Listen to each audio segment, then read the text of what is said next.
The Equitable Life Assurance Society presents This Is Your F.B.I.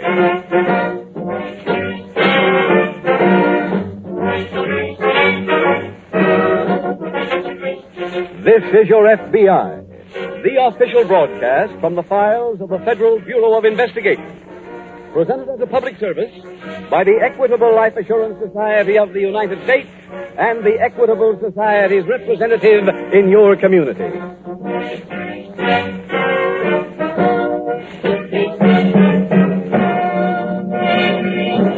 Are you covered by Social Security? Then please listen carefully.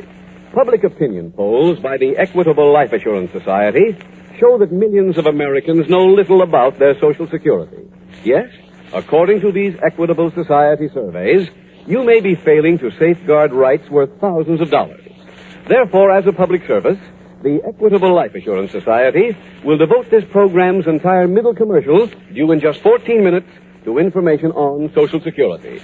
Information that may mean money in your pocket.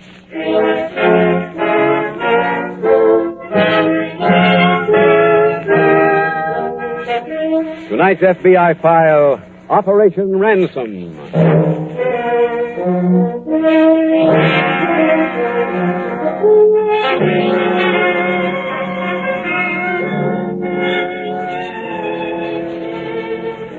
The motives which lie behind the more than 1.5 million major crimes committed every year in this country are as varied as the types of crimes themselves.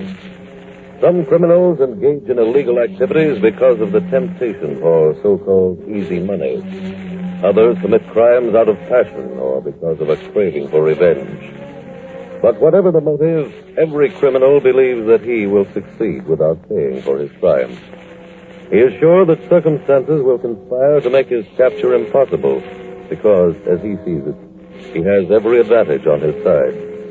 Not only must he be captured, but he must then be proven guilty beyond the shadow of a doubt. What he does not realize is that actually there are no advantages on his side, except for one. That single asset which always belongs to the criminal is the element of time. For he alone is the one who decides when the crime is to take place.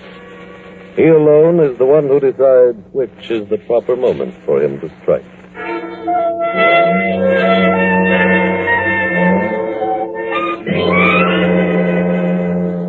Tonight's file opens near a bridle path in a large park in a Midwestern city. Two men are strolling along a gravel path. Take it easy, Harry. Huh? Don't walk so fast. We're not going anyplace. Yeah, okay. Oh, it's a lovely spring morning, Harry. Mm-hmm. Man doesn't get enough of these. Yeah. Look around you, Harry. Isn't it glorious? George, we didn't come out to admire the scenery. I know, Harry. We got work to do. Still enjoy nature. Just look at that grass sprouting up. The tiny green buds in the trees. Why, man... George, there she goes. I see. Yeah, right on time again. She's been on time every day now for a week. So she has, Harry. Well, it's about time we made our move. We're not ready yet. That's what you've been saying all week. You ain't ready now, we'll never be. Harry, I've told you before, the success of any venture rests on the planning. We got plans. But we haven't insured them yet. When will that be? When we know everything there is to know about Alice Woods. Every habit she has, every friend she has, even every hat she wears. Those things take time, Harry, but they reduce the risk. That's the important thing. I know. We'll be ready soon. And when we are, the young lady will be kidnapped.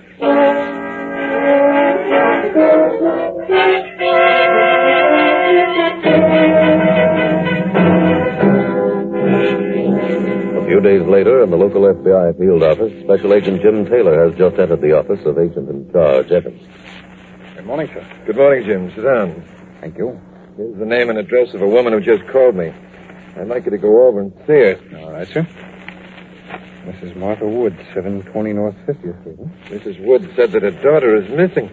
How did you happen to call here? She called the local police, and they suggested that she get in touch with us. Oh, I see. There's a suspicion of kidnapping, and that's why we're in it. Oh? Now, it may not be the reason she's missing, but we're better off playing it safe and getting in at the start. I see, sir. Did Mrs. Woods tell you anything? Yeah, she said that you got a phone call from a girl named Rosemary Rice, who's a friend of her daughter's. What's her daughter's name? Alice Woods. Mm-hmm. The girlfriend said that she was riding a horse in the park this morning, some 100 yards or so behind Miss Woods, and she saw the missing girl stop and dismount. Where was that, sir? Yeah, 53rd Street entrance to the park. We walked over to talk to a man who had called her while she was riding. Miss Rice didn't recognize this man, did I she? don't know, Jim. At any rate, the man walked the girl over to a car that was parked at the roadside. There, they met another man, and the three of them spoke for a few seconds. Then Miss Woods was forced into the car, and it drove off. Any description on the car? Yes, it was a 1947 Buick sedan, color black. Any license plate number? No, but it was an out-of-state license. Out of state. Go up and see if you can get a picture of Alice Woods from her mother. If you can, have some copies made. All right, sir.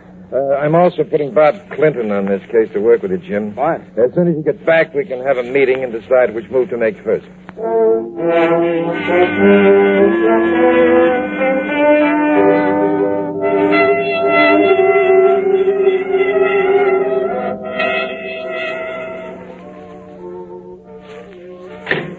Yes? Who's that? Me? Oh, How is everything? the girl's asleep. He's just in there. Did you wake up at all? No, Bill's really put her away. I wish I'd taken some. What do you mean? Well, I couldn't hear that music. What are they playing on, washboard? Harry, you just aren't a music lover. That's music? Customers think so. You ought to go downstairs and see the business the joint's doing. No, thanks. Bad enough up here. I just sent the note to Jocko. Oh? What'd you ask for? 25,000. I wonder if he'll go for it. Got to. This is his daughter. He loves the kid. 25,000's a lot of moolah. Not to Jocko. Hey, suppose he goes to the cops. Harry, bookmaker can't go to the cops. That's why we picked the guy. Uh-huh. That's one of the things I was trying to explain to you when I told you about calculated risk. I know. I remember. What's our next move?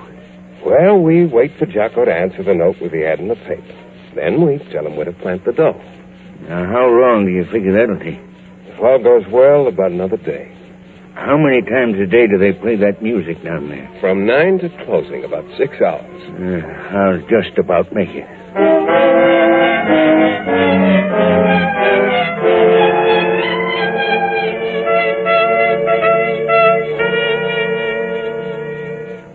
Excuse me, sir. Yes, Jim. I got Alice Wood's photograph from her mother. Good. Have you ordered any copies? Yes, sir. Oh, I found out something about the girl that might give us the motive for the kidnapping. What's that, Jim? Her father is Jocko Morgan. The bookmaker? That's right, sir. How'd you find that out? Well, Mrs. Woods told me that she had received a phone call from her ex-husband. He said that he'd gotten a ransom note and wanted to know whether or not the girl really had been kidnapped. And Jocko Morgan is her ex-husband? That's it, sir. They've been divorced for 15 years, and Mrs. Woods has resumed her maiden name. Oh, incidentally, she told me that her daughter believes that her father is dead. Have you been to see Morgan? Yes, sir. I went over to his apartment. Did he give you the note? No, not at first. In fact, he denied any knowledge of it. He was probably going to pay the money and not say anything to the police. I imagine so, yes. But he finally agreed to talk about it. In fact, he wound up begging us to help him find his daughter. That's a bit ironical. A man like Morgan asking the law to help him. Yes, isn't it? Well, we have to give the same cooperation we give to any other citizen. I realize that, sir. So I advised Morgan to follow the kidnapper's instructions and place the ad in tomorrow morning's paper. Where's the ransom note? I have it right here, sir. Send it down to the lab for check against the paper and typewriting standards. All right, sir. Mr. Evans? Oh, come in, Bud. Yes, sir. Hello, Jim. Hi, Bud. I just interviewed the Rice girl, sir. Alice Wood's girlfriend? Yes, sir. She told me she could recognize one of the men if she saw him again. Did she describe him to you? Oh, no, not very well. But I'm going to meet her tomorrow morning at police headquarters and have her go over some pictures for us. Jim. You take Bob out to your desk and bring him up to date on the new elements in this case. And when you finish, check back here with me.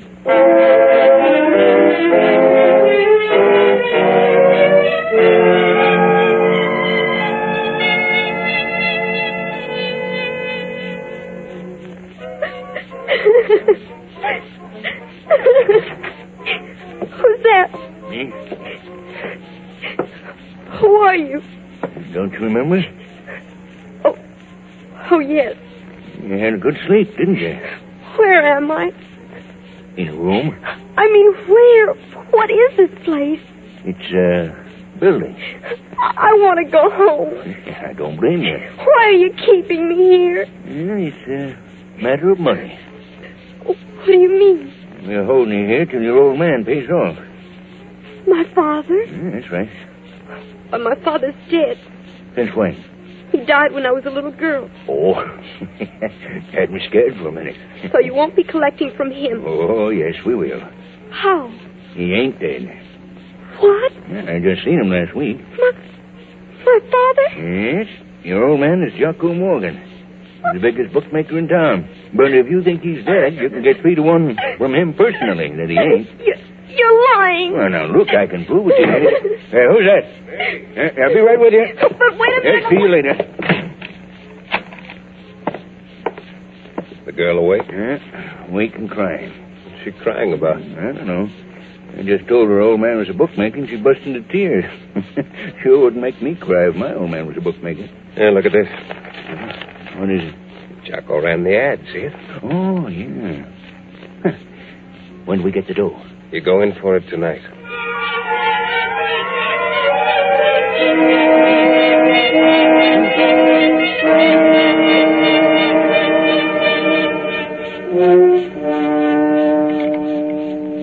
Are you busy, sir? Well, come in, Jim. Well, the ransom money has been planted. Good. We went to the vacant lot where it was supposed to be left. Morgan put the package beside the big rock with a white cross on it. Clinton stayed up there? Yes, sir, he did. He has a good vantage point. He'll call in just as soon as the money is picked up. Fine. Oh, did anything come back from the lab on that ransom note, sir? Yes, but it wasn't much help. The paper is a cheap, common brand, and the typing was done in a typewriter without too many distinguishing marks. I see. Pardon me, Jim. Certainly. Evans talking. Hello, sir. This is Clinton. Yes, Bob. What have you got? The money was just picked up.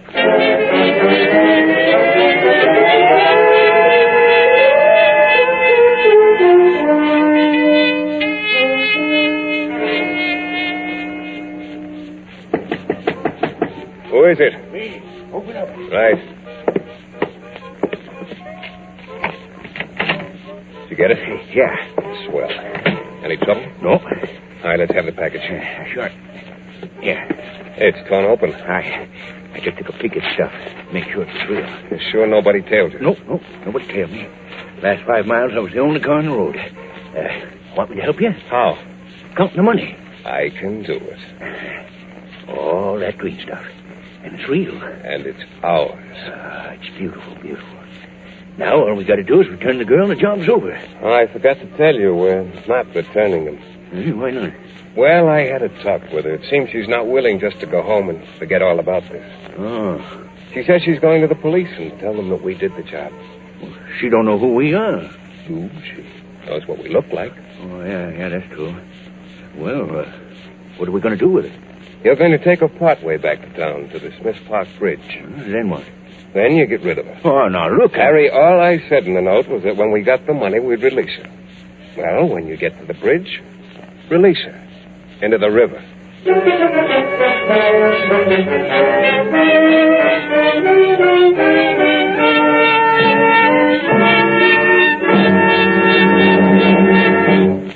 We will return in just a moment to tonight's file, which shows how your F.B.I. provides national security. Now a timely announcement on Social Security. Equitable Life Assurance Society surveys indicate that most people know little about their rights under Social Security. To correct this situation, the Equitable Society offers listeners a special service consisting of 3 steps. First step, full information. Your Equitable Society representative is an expert on Social Security. He's qualified to answer such puzzling questions as, Suppose a widow waits 3 years after her husband's death before making a claim for Social Security. Can she collect all the back payments she might have received? the answer is no. Your Equitable representative will explain why. Does a man automatically start to receive Social Security benefits on his 65th birthday? Again, the answer is no. Your Equitable representative will explain why. The second step in this equitable service is an immediate checkup on your position under Social Security. Since some errors cannot be corrected after 4 years, the Social Security Administration advises you to protect yourself by checking up regularly. Your Equitable Society representative will supply you with a special form approved by the Social Security Administration and show you what to do with it. Then you're ready for the final step. That step is to help you build Social Security into full security. After you've found out where you stand in Social Security, your Equitable Society representative will show you how a comparatively modest investment in life insurance will build Social Security into full security. He'll show you how life insurance and Social Security, working as a team, can give you and your family a future free from money worries. There's no obligation whatsoever. So, see your Equitable Society representative. Or, write care of this station to the Equitable Life Assurance Society. That's EQUITABLE. The Equitable Life Assurance Society of the United States.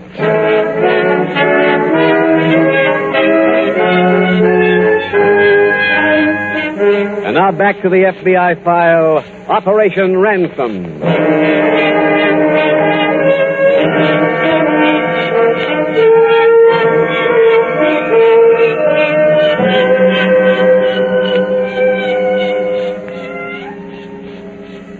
Those who have made the field of crime their life work, who study constantly in an effort to understand the mind of the criminal and the forces which impel him to break the law, have agreed that there is no common prototype among the 7.5 million persons with arrest records in the United States. Some dress well, some dress badly. Some are well educated, some are totally unschooled. Some are tall, some are short. The various discrepancies between any two criminals can be as wide as those between any two law-abiding citizens. And yet, they do have their common bond, the things which make every criminal kin to every other criminal.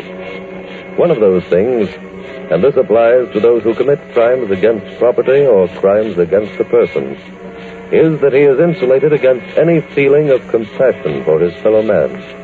To him, to the true criminal, the world exists so that he may live. And the easier that living comes, the better he likes it.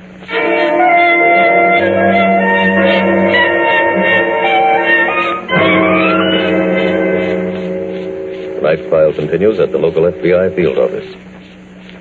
What time is it, Jim?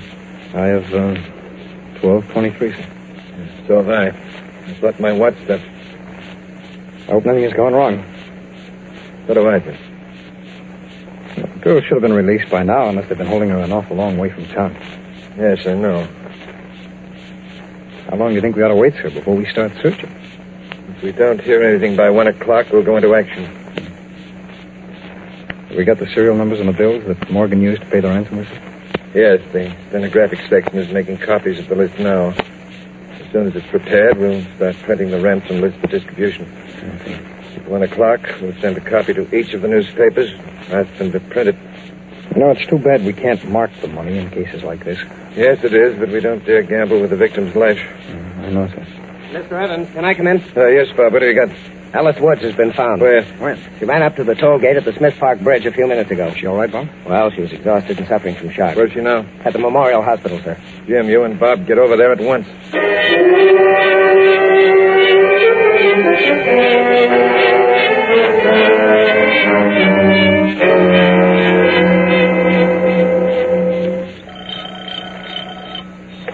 Hello. Hello, George.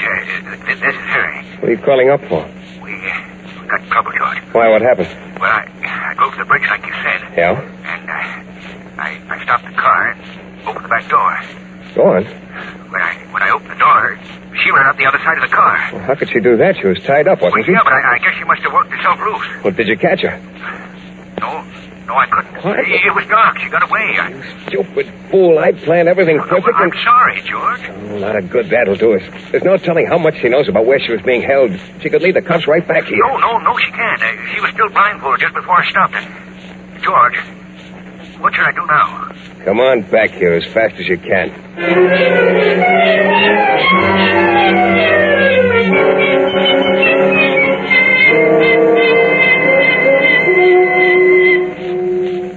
Miss Woods, do you feel up to talking about your experience now?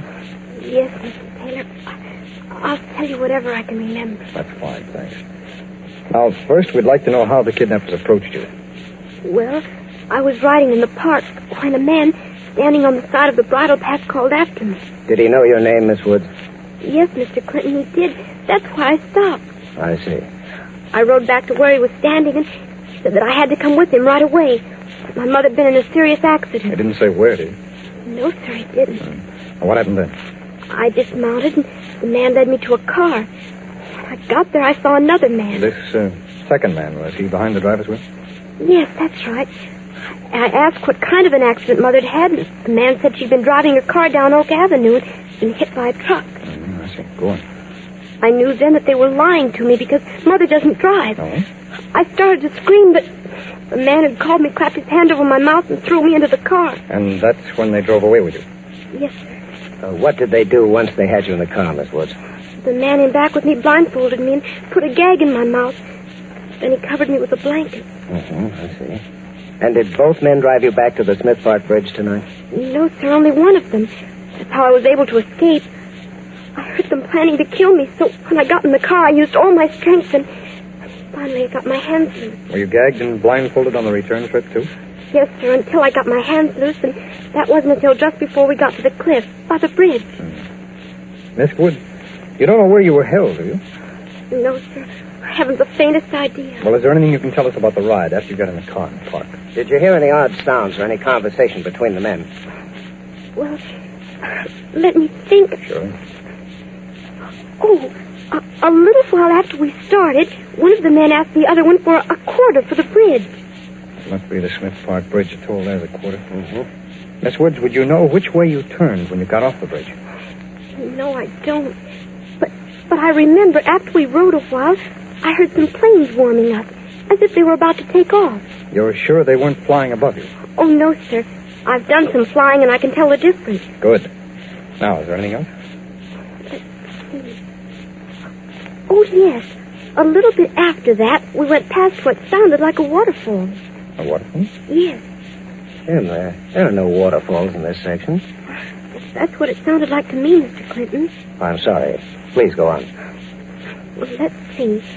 We rode for a little while more, and then we got on a bumpy road. Do you remember which way you turned to get onto this bumpy road? I don't remember turning. Oh?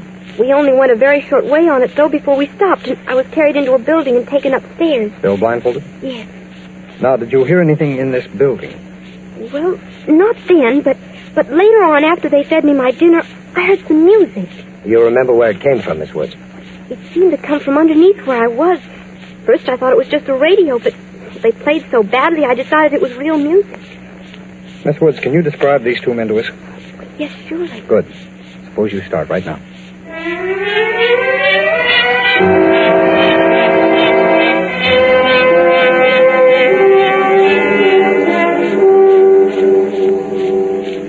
Bob? Yes, Jim. Alice Woods identified the two pictures I brought her as the men who kidnapped her. Oh, good. Who are they? One of them is George Payne. The other is Harry Rawlins. Here's some copies of the pictures. Oh, fine. Now our job is to find out where they took the girl. Oh, I picked up that map you wanted. Swell. That's it? Mm-hmm. Now, here's where the trip started. And this is the exit they used to leave the park. Right. Then they went up the drive to the Smith Park Bridge. Yeah.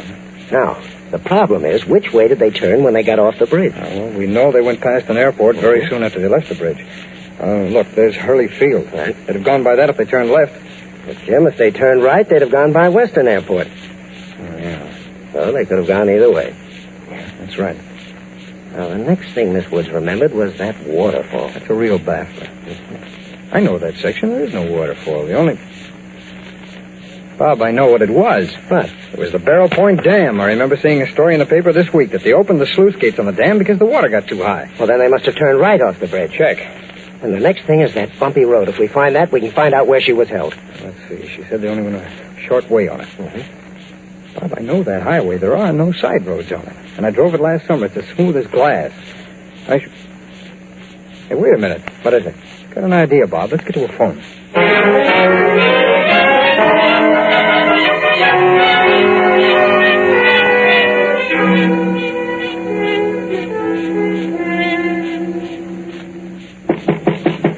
Who's that? Hello, George. Hello, genius. Look, I told you I was sorry, didn't I? It doesn't make up for your mistake. There was nothing I could do. You could have seen to it that she didn't get away. You need brains in this business, Harry. Look, George, I know how smart you are, but I'm kind of tired of hearing about it. Suppose you give me my money and we'll call it quits, huh? What money? My cut. You better forget that. Huh? You're not getting anything. That's a joke I ain't laughing. I'm dead serious. George, you can't do this to me. Harry, I have a gun here that permits me to do anything. No. Who's that? All right, step back. Hey, what is this? The FBI. You let him tail you back here. No, he didn't. All right, come on, you two. Yeah, but we We're not going to blindfold you like you blindfolded Miss Woods. Now, we're going to let you see where you're going. And I have a hunch you'll recognize the jail when we get there.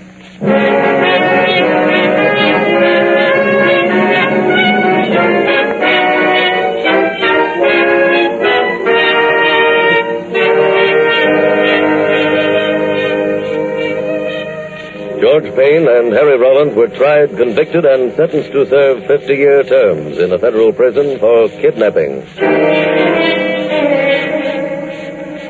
Your FBI was led to the roadhouse where Miss Woods had been held captive because every clue, no matter how slim it appeared, was followed to its conclusion. One of those clues was that Miss Woods remembered that she had been driven by the kidnappers over a bumpy road, and that the car had stopped shortly afterwards. A check with the State Highway Commission showed that there was a part of the highway under repair, but open to traffic. The roadhouse was situated beside that section of the highway. And so your FBI was able to close another file, to close it the way almost every kidnapping file has been closed, with the word convicted stamped across it.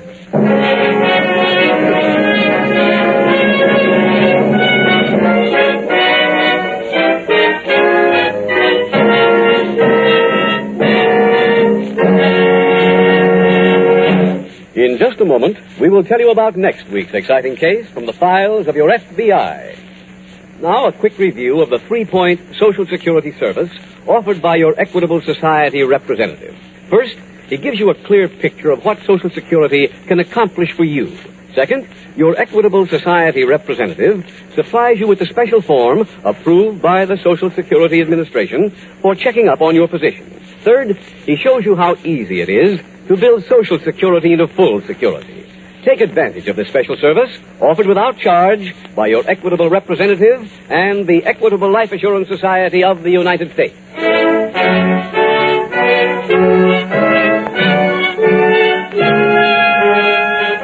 Next week, we will dramatize another case from the files of the Federal Bureau of Investigation. A factual account of the operation of a stolen car ring. Its subject, interstate theft. Its title, The Unwilling Partner. The incidents used in tonight's Equitable Life Assurance Society's broadcast are adapted from the files of the Federal Bureau of Investigation. However, all names used are fictitious, and any similarity thereof to the names of persons living or dead is accidental. Tonight, the music was composed and conducted by Frederick Steiner. The author was Jerry Lewis. Your narrator was William Woodson, and Special Agent Taylor was played by Stacy Harris. This Is Your FBI is a Jerry Devine production.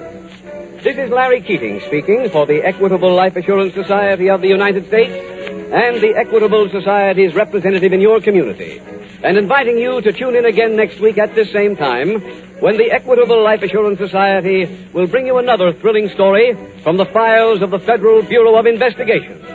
The Unwilling Partner on This Is Your FBI. This is ABC, the American Broadcasting Company.